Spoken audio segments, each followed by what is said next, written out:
সরকারি চেলা কার দেখেছো? মনে রাখবে সব সময়ের জন্য আমি শুরুতে দাঁড়িয়ে বলেছিলাম, পশুবৃত্তি মানব জাতি করে গো পালন, অজ্ঞানতার অহংকারে মোদের পরিপূর্ণ মন। সাদা কালো মন্দ ভালো পশু জানে না, মানব জাতি জানে কিন্তু মেনে চলে না। এমন কিছু মানুষ আছে এই সংসারে, তাদের হৃদয়ে ভরা ময়লা, তারা ভদ্র বেশে ঘোরে। ভদ্র বেশে ঘুরলে দেশে মানুষ বলে না, মানুষ হবে। আসবে যেদিন জ্ঞানের চেতনা, বাঁদরের আদর বেশি হচ্ছে সারা দেশে। বৃদ্ধ বাবা মায়ের সেবা ছেড়ে ছেলে মেয়েরা বাড়িতে কুকুর কিনে পোষে। সৎ ব্যক্তি কাঙাল বেশি রাস্তায় রাস্তায় ঘোরে। অসৎ লোকের টাকার জোর দিন দিন যাচ্ছে বেড়ে। ইউনিভার্সিটির ডিগ্রি মোদের আছে কত শত, তথাপিও চলন বলন যেন গণ্ড মূর্খের মতো। অধম দীনদাসে কয়, ওরে মানুষ পশুর ধর্ম ছাড়ো, মানুষ যদি হতে হয় মানুষের পায়ে। নিতাই গৌর প্রেমানন্দে হরি বল হরি বল। স্কুল কলেজে পড়ে মানুষ হতে পারবে না, মানুষ হতে গেলে মানুষের পা জড়িয়ে ধরে তোমায় মানুষ হতে হবে।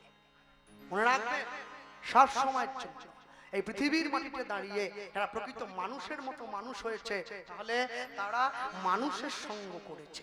সাধু সঙ্গ, সাধু সঙ্গ সর্বশাস্ত্রে কয়, লব মাত্র সাধু সঙ্গ কৃষ্ণ ভক্তি প্রেম হয়। আপনি যাই করুন না কেন জীবনের শুরু থেকে শেষ পর্যন্ত, দেখুন আমি যেখান থেকে এসেছি, আমি শুরুতে বলেছি আমার গ্রামের মানুষ বিদ্যাসাগর। হ্যাঁ, বিদ্যাসাগর মশাই জীবনের শুরুতে একটা বই লিখেছিলেন, যে বইটার নাম বর্ণ পরিচয়। বর্ণ পরিচয় শব্দের অর্থ কি? যে বই বর্ণের সঙ্গে আমাকে পরিচয় করিয়ে দেবে। বর্ণ পরিচয় খুলেই দেখছি বর্ণ পরিচয় শুরুতেই একটা ভুল কথা লেখা আছে, বলছে অয় অজগর আসছে তেড়ে। অজগর শব্দ এই মোটা, ছুটে ছুটে কি করে ছুটবে? মোটা লোক তো ছুটতে পারবে না, ওকে তো এক জায়গায় দাঁড়িয়ে থাকতে হবে। মোটা লোক উঠে পড়লে বসতে পারেনি, বসে পড়লে উঠতে পারে। হ্যাঁ, আর হরি নামের লোকগুলো সব মোটা। এই আমার কেন বলতো, কুমড়ো খায় না, কুমড়ো থাকবে। আমরা যেখানে কীর্তনে যাই বলে দাদা, হ্যাঁ আমি অনেক কমিটিকে বলি, মা যে মায়ের বাড়িতে রান্না হয় হাত জোড় করে, ও মা কুমড়ো করো নি মা, ওটা বাদ দিয়ে দাও। বলে হ্যাঁ তুমি আসর থেকে এসো না, দেখবে রান্না দেখবে। আসর থেকে গেলাম, মা কি রান্না করেছো? কেন? পনিরের তরকারি করেছি কুমড়ো দিয়ে, ওই ঢুকে দিয়েছি। মা আর কি করলে? সজনের তরকারি, ডাঁটা দিয়ে বেগুন দিয়ে, আর কি? কুমড়ো দিয়েছি। কুমড়ো? বলে হ্যাঁ। কুমড়ো না থাকলে হয়? হরিনাম কমিটিগুলো লিজ নিয়ে রেখেছে, শুধু কুমড়োই খাওয়াবো। আর কুমড়ো খেয়ে কীর্তনী এগুলো সব কুমড়োর মতো হয়ে যাবে, সব মাথার থেকে পা পর্যন্ত শুধু কুমড়ো আর কুমড়ো কুমড়ো। অজগর সাপ তেড়ে আসতে পারে না, অজগর সাপ এক জায়গায় বসে থাকে, শিকার কাজ দিয়ে গেলে ঝাঁপিয়ে পড়ে। তাহলে বিদ্যাসাগর কি ভুল লিখেছে ওই অজগর আসছে তেড়ে? না, ভুল নয়, আমার পড়া ভুল। কি ভুল? তাকিয়ে দেখুন, ওই অজগর আসছে তেড়ে সংস্কৃত শব্দ অ বর্গের জয় হসন্ত বিসর্গ, অজ, অজ মানে হচ্ছে মিথ্যা। এই অজ শব্দের বিশেষণ হচ্ছে অজগর। বিদ্যাসাগর বলতে চাইছেন ওই অজগর আসছে তেড়ে, কলিযুগের মানুষের দিকে মিথ্যাটা ধেয়ে আসছে মানুষকে গ্রাস করবে বলে। এরপর আমটি আমি খাবো পেড়ে। আম হচ্ছে জাতীয় ফল, সত্যের প্রতীক, দ্য ন্যাশনাল ফ্রুট। কেউ যদি সত্যকে আশ্রয় করে, মিথ্যা কোনোদিন তার কোনো ক্ষতি করতে পারবে না। ইঁদুর ছানা ভয়ে মরে। যে জীবনে মিথ্যা কথা বলে জীবন কাটায়, তাকে ইঁদুরের মতো ঘরের কোনায় লুকিয়ে পড়তে হবে যেদিনকে সত্যের প্রকাশ হবে। ঈগল পাখি পাছে ধরে, তাকে বিবেক রূপী ঈগল তার শিকার করবে। উট চলেছে মুখটি তুলে, যে সত্য কথা বলে সৎ পথে চলে, তার মাথা কোনোদিন নিচু হয় না, মাথা উঁচু থাকে। দীর্ঘটি আছে ঝুলে, যে পরের জিনিস নিয়ে দিন কাটায়, সে কোনোদিন নিজের পায়ে দাঁড়াতে পারে না, তাকে সারা জীবন পরের গলগ্র হয়ে বেঁচে থাকতে হয়। ঋষি মশাই বসে পূজায়, পুজো করতে গেলে যেমন এক মন হওয়া প্রয়োজন, পড়াশোনা করতে গেলে তেমন এক মন হওয়া প্রয়োজন।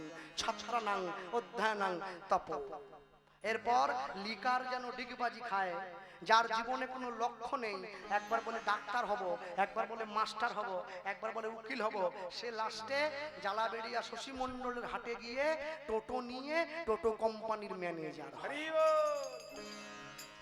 বাংলায় যেরকম করে লি লেখা আছে, অঙ্কের ধারাপাতে সেরকম করে নয় লেখা আছে। ভালো করে দেখবেন, একই রকমের দেখতে। লি যেরকম নয় সেরকম, নয় একে নয়। এ জীবনে আমরা কেউ কারো নয়, সবই অভিনয়। 9 দিয়ে 18, 1 আর 8কে যোগ করুন সেই নয়। 9 3 27, 2 আর 7কে যোগ করুন সেই নয়। 9 4 36, 3 আর 6কে যোগ করুন সেই নয়। 9 5 45, 4 আর 5কে যোগ করুন সেই নয়। 9 6 54, 5 আর 4কে যোগ করুন সেই নয়। 9 7 63, 6 আর 3কে যোগ করুন সেই নয়। 9 8 72, 7 আর 2কে যোগ করুন সেই নয়। 9 9 81, 8 আর 1কে যোগ করুন সেই নয়। 9 10 90, 0 আর 9কে যোগ করে দেন। আধার জামি একাই আমি খুঁজি গো তোমার, হাত ধরে পার করে নিও গো আমার। অনুধ্বনি আধার জামি একাই আমি খুঁজে গো তোমার, হাত ধরে পার করে নিও গো আমার দয়া, হাত ধরে পার করে নিও গো আমার। আগামী বছর থেকে আমি আসি যাই আর না আসি, একটা জিনিস অবশ্যই করবেন। এই হরিবাসরের প্যান্ডেলের মধ্যে ওই সামনে আর এই দিকে চারদিকে যেমন ভগবানের ছবি চিটিয়েছেন, সাদা কাগজে লেখে লেখে চিটিয়ে দেবেন। হরিনামের আসরে জুতো পরে ওটা নিষেধ। হরিনামের আসরে বিড়ি খৈনি তামাক তিরঙ্গা গুটকা খাওয়া, কোন রকম নেশার জিনিস খাওয়া নিষেধ। এইটা নিয়ম মেনে আসনে উঠে আসো। আধার জামি একাই আমি খুঁজি গো তোমার, হাত ধরে পার করে নিও আমার। নিতাই গৌর হরি হরি বল। আধার জামি একাই আমি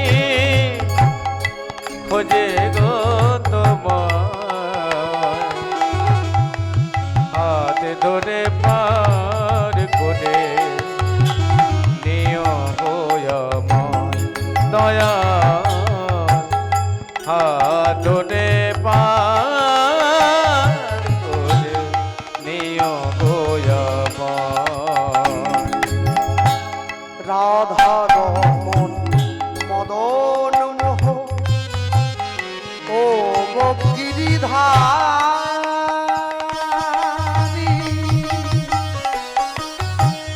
অহরহ বংশীধ্বনি শুনি গো তোমারে। রাধা মদন মোহন ওয়ে গিরিধারী,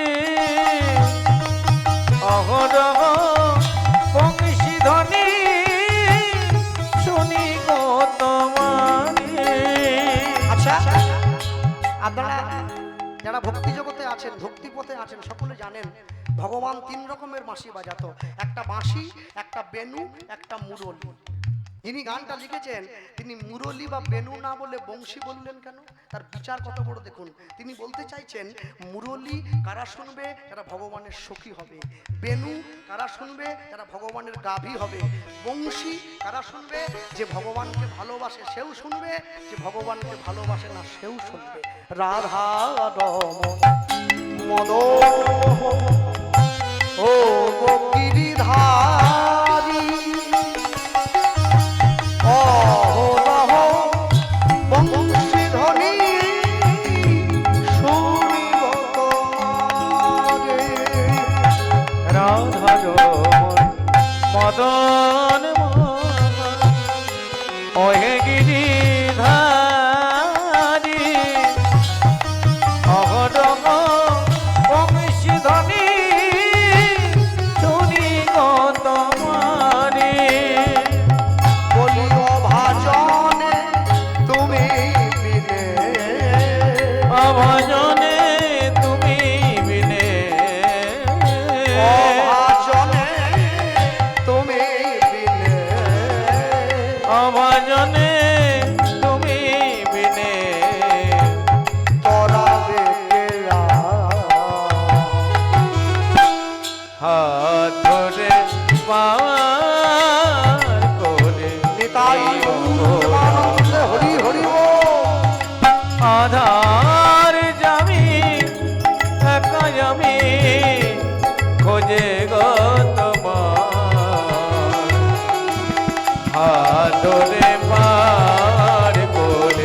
পিতা মাতা ভগ্নি ভ্রাতা দুটি দিনের দেখা শেষের দিনে সুজন বিনে যেতে হবে একা। যখন মায়েরা প্রত্যেকদিন দুপুরবেলা স্নান করে সিঁথিতে সিঁদুর দেয় স্বামীর মঙ্গল কামনায়, সিঁদুর দিল হাতে শাখাতে সিঁদুর দেয়, তারপরে প্রণাম করে। মনে রাখবেন, যখন বাড়িতে স্নান করে সিঁদুরটা পরবেন স্বামীর জন্য পরবেন না, ভগবানের নাম নিয়ে পড়বেন। কেন জানেন? আপনার স্বামীকে যদি কেউ রক্ষা করতে পারে একমাত্র সেই পারবে, আপনি পারবেন না। পিতা মাতা ভগ্নি ভ্রাতা দুটি দিনের দেখা শেষের দিনে সুজন বিনা যেতে হবে একা। হয় না পিতা মাতা ভগ্নি ভ্রাতা দুটি দিনের দেখা শেষের দিনে সুজন বিনে যেতে হবে একা। দেখো অভাজনে তুমি দিনে, অভাজনে তুমি বিনে, অভাজনে তুমি দিনে, অভাজনে তুমি বিনে তরাবে কে হাত ধরে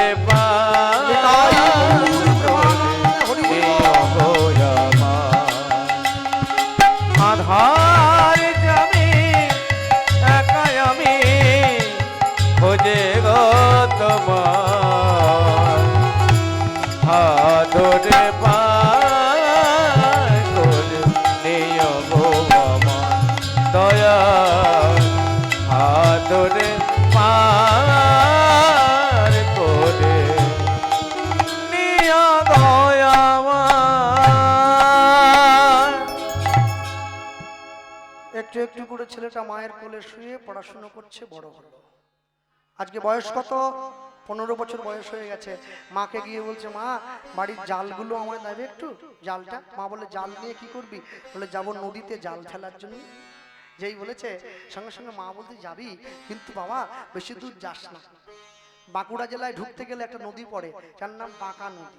নদীটা আজও পর্যন্ত আছে, আপনারা গেলে কোনোদিন দেখবেন, এখনো আছে। ছেলেটা কি করলো? জালটা হাতে নিয়েছে। আমাদের গ্রামের নাম কি আগে? মধুসূদনপুর। বাহ, নামটাও তো ভালো বেশ। আহ, সবই মধু, শুধু মধু। যাক, মধু খেলে সুগার হয় না, চিনি খেলে হয়। আপনারা মধুসূদনপুর গ্রামের গ্রামবাসী বৃন্দ, আপনারা প্রথম দেখবেন এইরকম নীল রঙের জাল, সোনালি পাড় দেওয়া। তো টুগলি করা বিদ্যে লোকে দেখে শিখেছি আর কি। হ্যাঁ, যাকে বলেছিলাম শিখি দেওয়ার জন্য জাল ফেলা, সে বলে শিখি দিতে পারি, মাছ খেতে হবে। ব্যাস, প্যান্ট ট্যান্ট গুটিয়ে পালিয়ে এসছি, তারপর দেখে শিখেছি। ভুল হলে ক্ষমা করবেন। ঠিক এইরকম করে, তাই তো? জাল নিয়ে যাচ্ছে, বলো গোবিন্দ মাধব গিরিধারী, বলো গোবিন্দ মাধব গিরিধারী, বলো গোবিন্দ মাধব গিরিধারী, বলো গোবিন্দ মাধব গিরিধারী, বলো গোবিন্দ মাধব গিরিধারী, বলো গোবিন্দ মাধব গিরিধারী, রাধা রমণ হরি বংশীধারী, রাধা রমণ হরি বংশীধারী, রাধা রমণ হরি বংশীধারী, রাধা রমণ হরি বংশীধারী, বলো গোবিন্দ গোবিন্দ গোবিন্দ মাধব গিরিধারী, বলো গোবিন্দ, বলো গোবিন্দ মাধব গিরিধারী।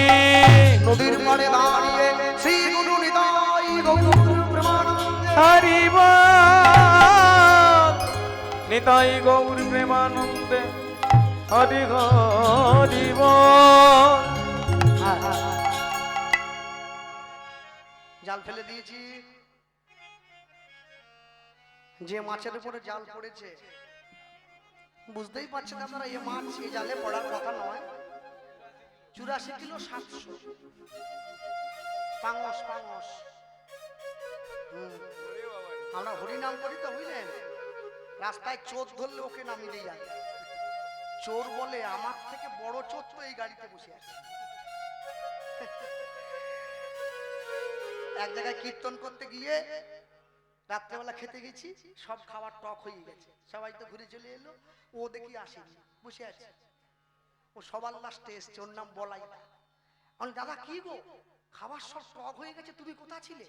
বলে আমি ডালের বালতি নিয়ে একটু ডাল খাচ্ছিলাম আর কি। সর্বনাশ, ডাল তো টক হয়ে গেছে। বলে টক হয়েছে তোমাদের মুখে, আর তোমার? বলে আমার তো লেবুর কাজ করছে। আমি একবারে চুমুক দিয়ে দিই। যাক, জালটা টানবো, জালটা টানতে গিয়ে একটা গান শোনাবো আপনাদের। গানের মানেটা আমি বলতে পারবো না, কেন এটা বলা নিষেধ আছে। আপনারা নিজের গুরুচরণ আশ্রয় করে মানেটা জানতে হবে। চলো গানটা গাই। মরা নদী চরে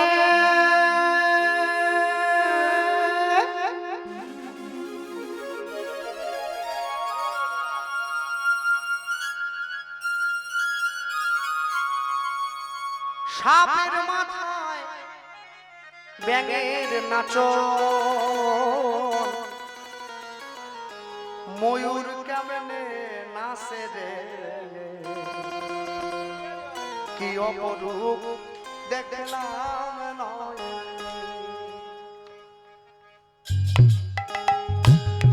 নিতাই গৌর হরি হরি বল। মরা নদীর চাঁদে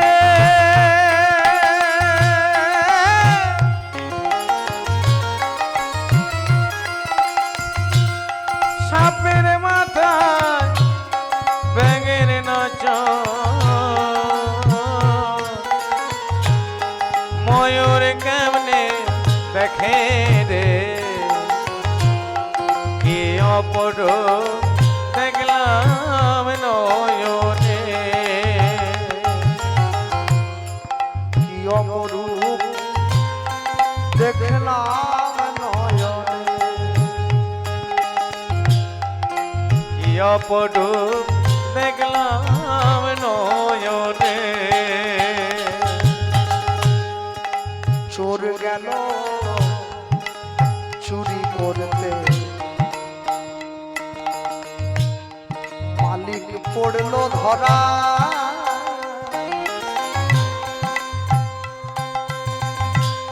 হাইকোর্টেতে বিচার পড়লো, দেখি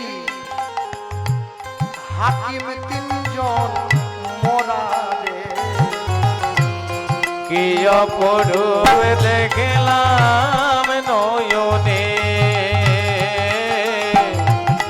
কি অপরূপ দেখলাম নয়নে। চাষার যখন হয়নি জন, জল খাওয়ার যায় মাঠে, বলদ রইল গাভীর পেটে, দেখো হাল টানিবে কিসে রে, কি অপরূপ তাই দেখলাম নয়নে, কি অপরূপ দেখলাম নয়নে। কে লিখেছে গান? গান লিখেছে হালিম মিয়া, বরিশাল জেলায় বাড়ি। জীবনের এই শেষ গান লিখা, হালিম ছাড়লো রে ঘর বাড়ি রে, কি অপরূপ দেখলাম নয়নে, কি অপরূপ দেখলাম নয়নে। ভোলা মনা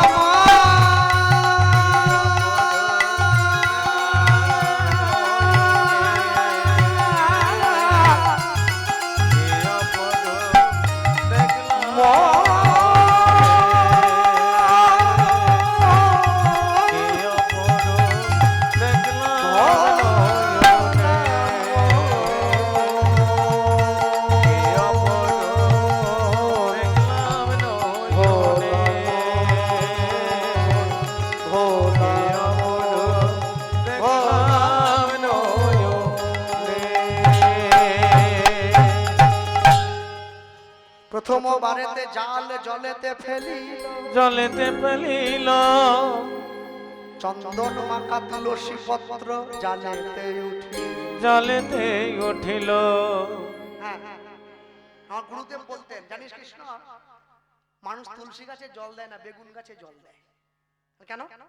তুলসী গাছে তার বেগুন হবে নি, বেগুন গাছে জল দিলে বেগুন হবে, পুড়ে খাবে, ভেজে খাবে, তরকারিতে দিয়ে খাবে। তুলসী গাছে কি বেগুন হবে রে? মনে রাখবেন, তুলসী গাছে জল দিলে যা হবে ওটা চোখে দেখা না গেলেও ফলটা খুব ভালো হবে।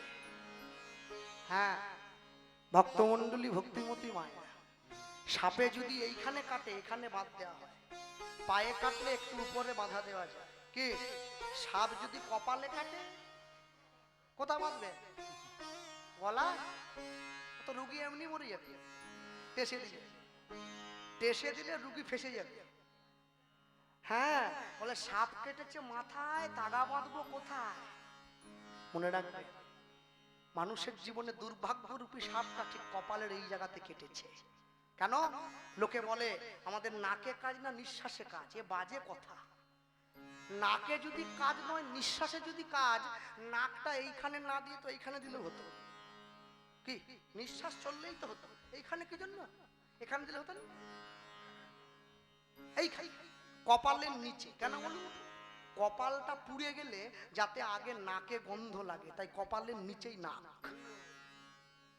কিন্তু কপাল পোড়ার গন্ধ যে পায়নি তার মতো অভাগা পৃথিবীতে কেউ নাই।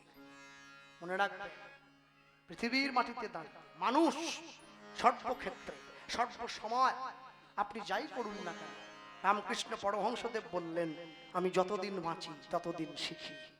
আপনাকে শিক্ষিতার মনোভাব রাখতে হবে। চৈতন্য মহাপ্রভু বললেন, যে বলে আমি সব জানি, প্রভু কহে তারে আমি ক্ষমা মানি। রবীন্দ্রনাথ ঠাকুরের ছবি দেওয়া রয়েছে, তিনি বলছেন, বিপুলায় পৃথিবীর কতটুকু আমি জানি, দিকে দিকে কত নগর, কত না প্রান্তর, কত না মরুভূমি, আমি কিছুই জানি না।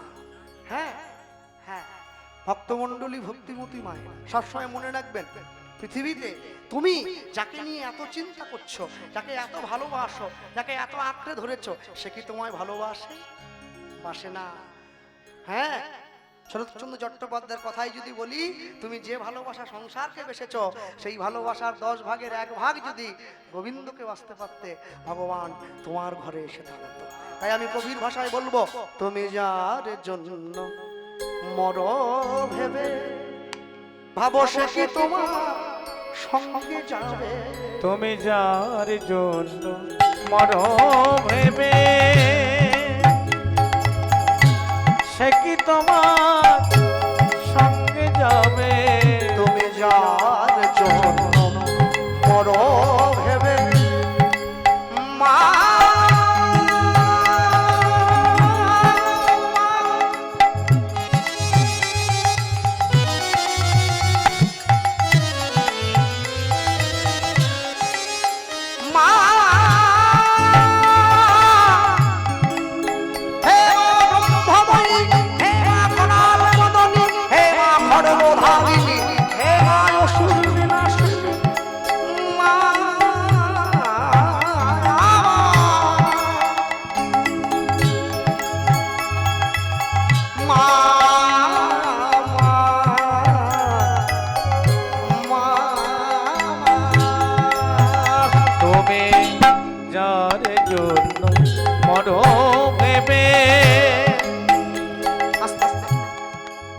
লোকে বলে গ্রামের কন্যা ভিক পায় না, গ্রামের যোগী ওকে লোক সাধু বলে মানে না। মনে রাখবে, আমার বাড়ি যেখানে, আমার চারদিকের মানুষ যারা, তারা কিন্তু আমায় খুব ভালোবাসে। রাস্তা দিয়ে গেলে যে জীবনে কোনোদিন হরে কৃষ্ণ বলে না, আমার মুখোমুখি পড়লে হরে কৃষ্ণ, আমার মন রাখতেই বলুক, তাই মন থেকেই বলুক। বলেছে তো, এক মাস্টারমশাই আমাকে প্রশ্ন করেছিল, আচ্ছা কৃষ্ণ, তুমি তো পুরো পশ্চিম বাংলা ঘুরে বেড়াও। হ্যাঁ, গান করো, আসরে আসরে গ্রামে গ্রামে ঘুরে যাও। তাহলে হ্যাঁ, বলতে পারো আমায় এই জগতে ছেলেদের লজ্জা বেশি না মেয়েদের লজ্জা বেশি? আলো স্যার, আপনি মাস্টারমশাই কি কথা বলছেন? মেয়েদের লজ্জা বেশি, লজ্জা নারীর ভূষণ। আপনি ঠিক বলছেন না, মানে তুমি ভুল বলছো ভাই। মেয়েদের লজ্জা বেশি নয়, ছেলেদের লজ্জা বেশি। কেন? বলে আচ্ছা বলো তো ভাই, তুমি যদি রাস্তা দিয়ে চলে যাও, তুমি যদি হঠাৎ করে দেখো তোমার জামার এই পিঠের ঠিক মাঝখানটা একটা কাঁটা লেগে ছিঁড়ে গেছে, তুমি কি জোর করে টেনে ছেড়ে দিয়ে রাস্তা দিয়ে যাবে? হ্যালো না, কি করবে? টাকা দিয়ে নেবো, সেলাই করে নেবো। কিন্তু মাস্টারমশাই আমায় বলছে নারী জাতি ঢাকা দিয়ে পিঠ চলে না। তুমি যাবে জন্য মরো ভেবে সে কি তোমার সঙ্গে যাবে? সেই প্রেয়সী দেবে ছড়া ঘরে অমঙ্গল হবে মোর। ওগো সেই প্রিয় সে দেবে ছড়া ঘরে অমঙ্গল হবে বলে। এই কথাটা যেটা বললাম আসরে বলার পর এই যে আমার যে ডান দিকে বাজাচ্ছে সুরজিৎ দা, ও খুব সুন্দর খোল বাজায়। হ্যাঁ, বুঝতে পারছেন সকলে। ও আমাকে আসর থেকে নেমে আস্তে আস্তে কানে কানে বলে, শোনো তুমি এই ছেঁড়া পড়ার কথা বলছো তো, কি এখনো বৌমা হয়নি, তোমার বউ হলে দেখবো কিরম পরে। সেই প্রেয়সী দেবে ছড়া ঘরে অমঙ্গল হবে মোর। ওগো সেই প্রিয় সে দেবে ছড়া রূপধনী নিতাই গৌর হরি ঘরে অমঙ্গল হবে বলে। ভেবে ভেবে রাখ মানে কেউ কারো নয়, মিছে ভুবন ভুলো না দক্ষিণা কালী বদ্ধ হয়ে মায়া জালে। ভেবে না দক্ষিণা কালী বদ্ধ হয়ে মায়া জালে। ভেবে না মানে কেউ কারো নয়, মিছে ভুবন ভেবে রাখ মানে কেউ কারো নয়, মিছে ভুবন ভেবে রাখ মানে কেউ কারো নয়। দিন দুই দিনের জন্যে ভবে তোমায় করতা বলে সবাই মানে। ভগদিন দুই তিনের জন্যে ভাবে কর্তা বলে সবাই মনে। দিন দুই দিনের জন্য ভবে তোমায় করতা বলে সবাই মানে। দিন দুই তিনের জন্যে ভাবে। মনে রাখবেন, যিনি আমার সঙ্গে বসে করতাল বাজাচ্ছেন উনি আমার গুরুদেব, ওনার কাছে আমি কীর্তন শিখি। এই পিছন দিকে বসে আছে।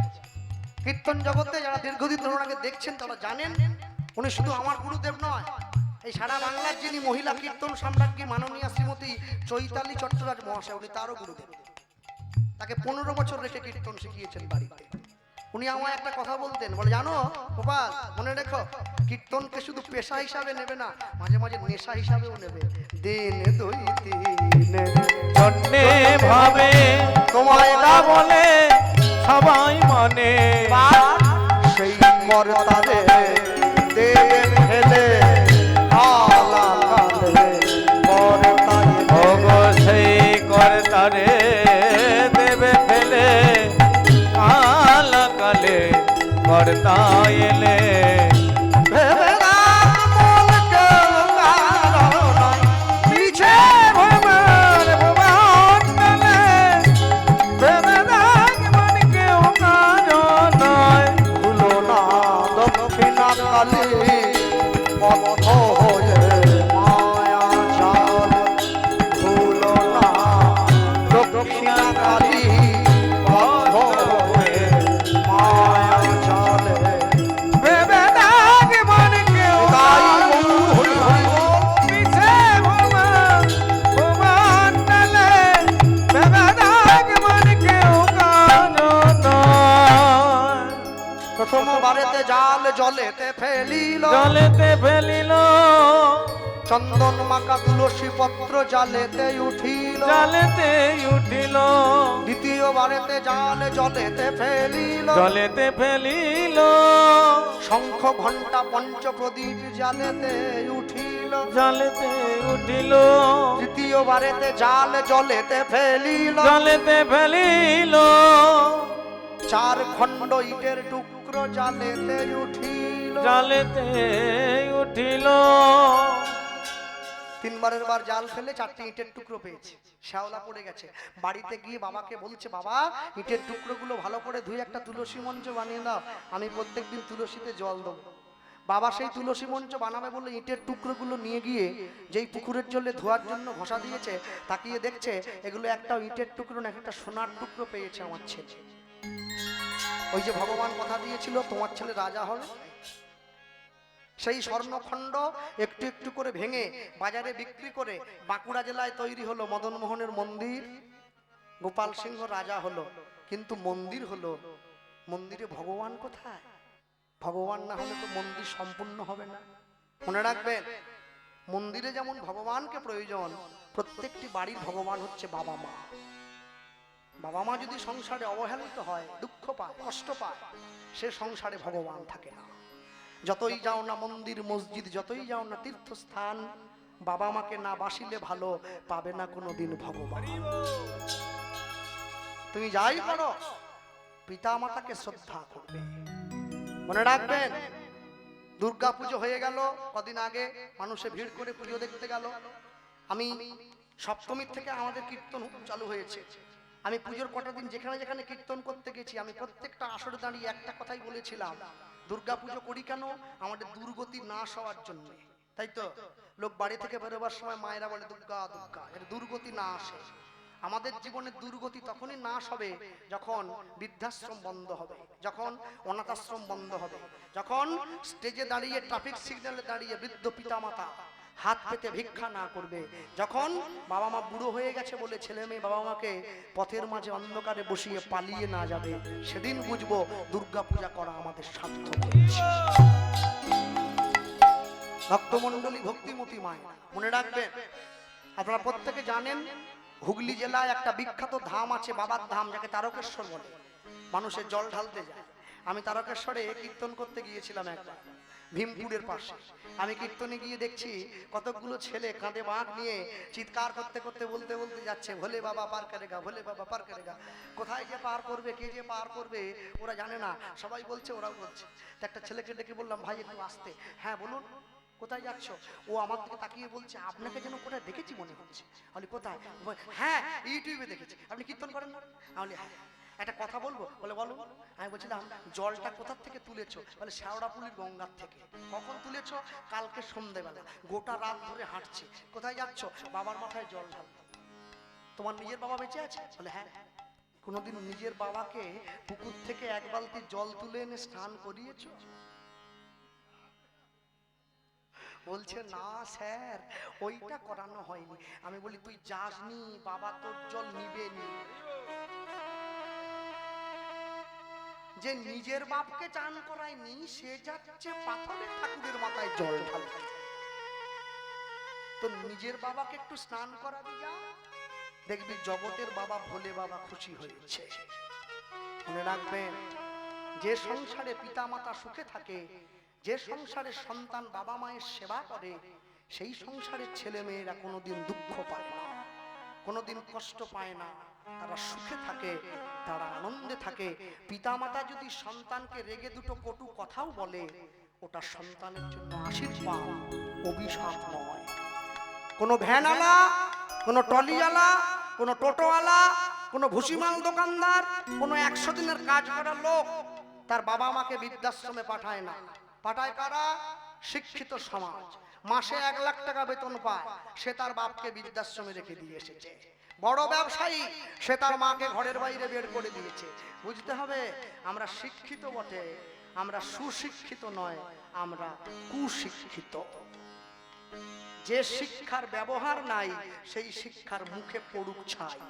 আরে একটা কুকুরও যদি একটা ছেলেকে মানুষ করে, সন্তানটা কুকুরকে ছেড়ে যায় না।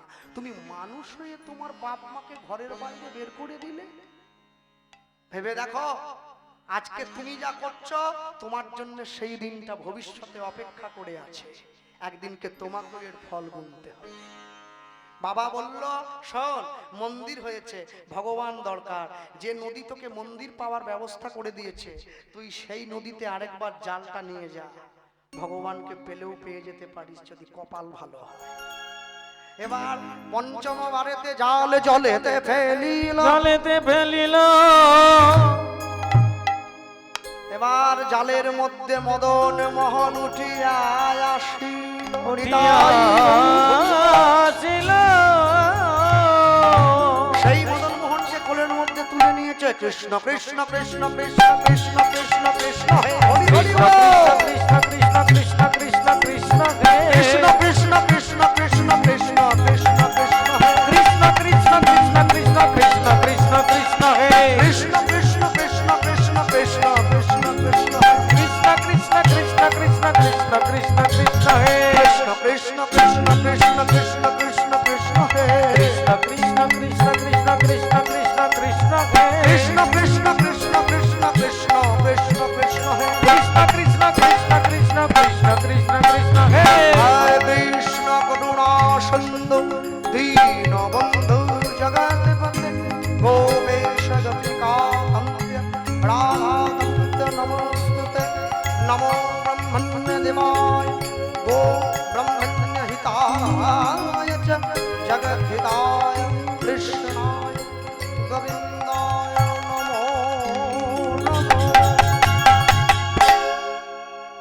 সেই মদন মোহনকে তুলে এনে মন্দিরে বসিয়ে দিয়েছে, আর মন্দিরে বসিয়ে আপন মনে ভগবানের সেবা করছে। প্রভু, সবাই তোমাকে পাথরের ঠাকুর বলে জানে, আমি কি পাথরের বলে দেখবো?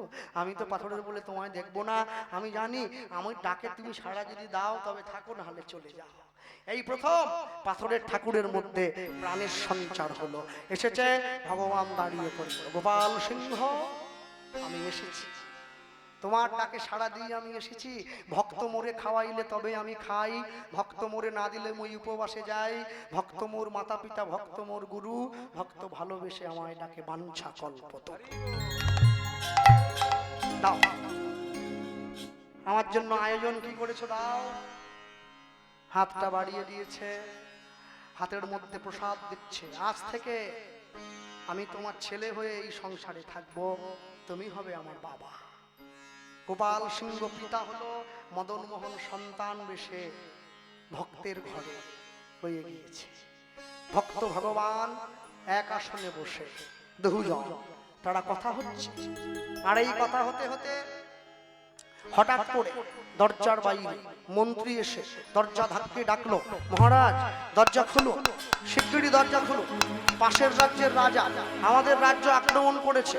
কিন্তু মন্ত্রী, আমার যে মদন মোহনের সেবা এখনো সম্পূর্ণ হয়নি। এই দেখো, আমি শুরুতে বলেছিলাম ভগবানের প্রতি পূর্ণ বিশ্বাসকে যদি রাখতে পারে তার জীবনে অধোগতি হবে না, ঊর্ধ্বগতি হবে। নিজের রাজ্যকে বাঁচাবার জন্য, নিজের ভক্তের প্রাণ রক্ষা করার জন্য ওই মন্দিরের মদন মোহন কামান কাঁধে নিয়ে যুদ্ধ করার জন্য দাঁড়িয়ে পড়ল বাঁকুড়া লাল বাঁধের ওপর। যে কামান কাঁধে নিয়ে ভগবান যুদ্ধ করেছে, ওই কামান আজও পর্যন্ত বাঁকুড়াতে মা ছিন্নমস্তা মন্দিরের সামনে রাখা আছে। যদি কোনোদিন যান কেউ দেখে আসবেন। এখন কামানটির নাম হচ্ছে দলমাদল কামান। কামানটি বানিয়েছিল জনার্দন কর্মকার নামে একজন মিস্ত্রি। কামানটিতে একসঙ্গে 29টি তোপ দাগা যেত। এত বড় কামান, 300 কিলো ওজন, 3 কুইন্টাল। সেই কামান কাঁধে নিয়ে ভগবান যুদ্ধ করে ফিরে আসছে, ক্লান্ত হয়েছে, ক্ষুধা পেয়েছে। রাস্তায় দেখা হয়েছে কেশব গোয়ালা নামে দইওয়ালার সঙ্গে। ছুটে গিয়েছে, গোয়ালা আমায় একটু দই দেবে? গোয়ালা বলছে দিতে পারি, পয়সা দে। এ কি গো, আমার কাছে তো পয়সা নেই। তা পয়সা না থাকলে দই দেবো কি করে? শোনো, তুমি দুঃখ করো না, আমার বাবা এই রাজ্যের রাজা গোপাল সিংহ, তুমি আমায় দই দাও, আমার বাবা তোমায় পয়সা দিয়ে দেবে। দইওয়ালা ভাবছে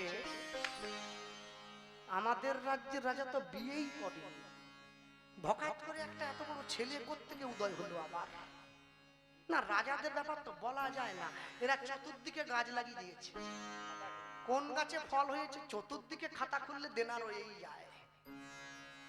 রাজার ছেলে বলে মনে হচ্ছে অবশ্য। হ্যাঁ, যেই এই কথা বলেছে, আচ্ছা কি করে খাবি? এই যে আমি হাত পাতবো, তুমি আমার হাতে দেবে। গোয়ালা হাত পেতেছে, গোয়ালা এসেছে, ভগবান হাত পাতলো। কেরম? ওই নিচে হাত, দইটা উপরে। গোয়ালা গায়ে আসে,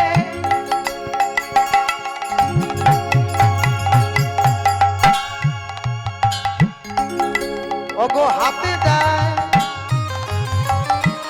দেয় তখন গোয়ালায়া গায়ে আসে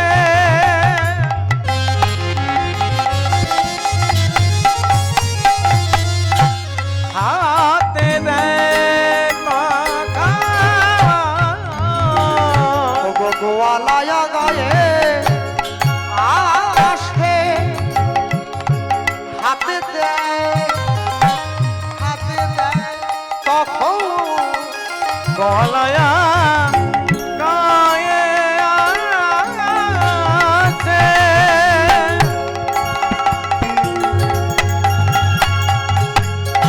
হাতে দেয় টাকা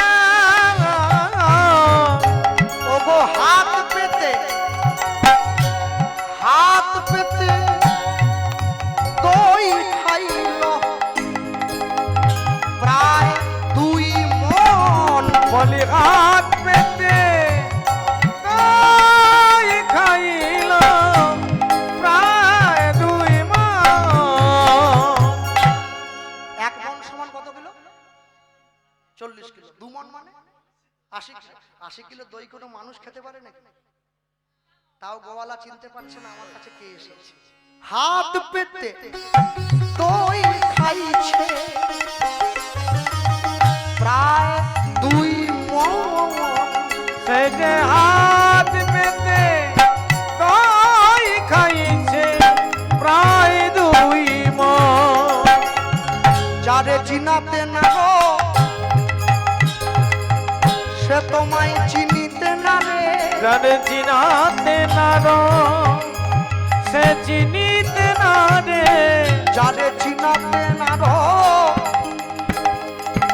সে তোমায় চিনিতে না রে। যারে চিনাতে না রো সে তোমায় চিনিতে না রে প্রভু তোমার লীলা বুঝিবারে যারে চিনাতে না রো সে চিনিতে না রে প্রভু তোমার লীলা বুঝিবার বলি এই তো তোমার লীলা মাধুর যারে চিনাতে না রো চিনিতে না রে এই যে বোঝানা যারে চিনিতে না রো চেনাতে না রো চেনাতে না রো সে চিনিতে না রে হাত পেতে তাই খাইলো প্রায় 2 মন ও হাত পেতে তাই খাইলো প্রায় 2 মন দই খেয়ে তো মন্দিরের ঠাকুর মন্দিরে চলে গেছে। ওইদিকে মন্দিরের মধ্যে ভগবানকে দেখতে না পেয়ে রাজা গোপাল সিংহ একটা ছাতা বগলে নিয়ে আর একটা ছাতা মাথায় ফুটিয়ে নিয়ে একবারে ভক্কর দুপুরবেলা বেরিয়ে পড়েছে মদন মোহনকে খোঁজার জন্য। কখনো উত্তরে কখনো দক্ষিণে রাজা সঘনে ধাইয়া যায় সামনে দাইয়া যায় যাহা গোয়ালা দই দিয়াছিল রাজা দাঁড়াইল গিয়া খায়। রাজা দাঁড়াইল গিয়া খাওয়ার কথা বলতে গিয়ে মনে এসে গেল আপনারা গোপাল ভাঁড়ের নাম শুনেছেন প্রত্যেকে। কৃষ্ণচন্দ্রের ওই রঙ্গরসকত্ব সভা কবিতে গোপাল ভাঁড়। তাই গোপাল ভাঁড় মিষ্টির দোকানের কাজ দিয়ে চলে যায়, মালিক বসে থাকে রোজ। মালিককে গিয়ে বলে একটা মিষ্টি হবে নি, ফ্রিতে খাবো ফ্রিতে। মালিক বলে আজ নগদ কাল ধার। ও কালকে আবার গিয়ে বলছে মিষ্টি হবে নি, মালিক বলে কি বলেছিল আজ নগদ কাল ধার। আবার পরের দিনটা মিষ্টি হবে নি, বলে আজ নগদ কাল ধার। তো জীবনে পাবেনি ও জানে। একদিনকে রাজসভা থেকে বাড়ি যাচ্ছে আর ওই সময় লক্ষ্য করছে মালিক নেই, মালিকের ছোট্ট ছেলে ও বসে আছে।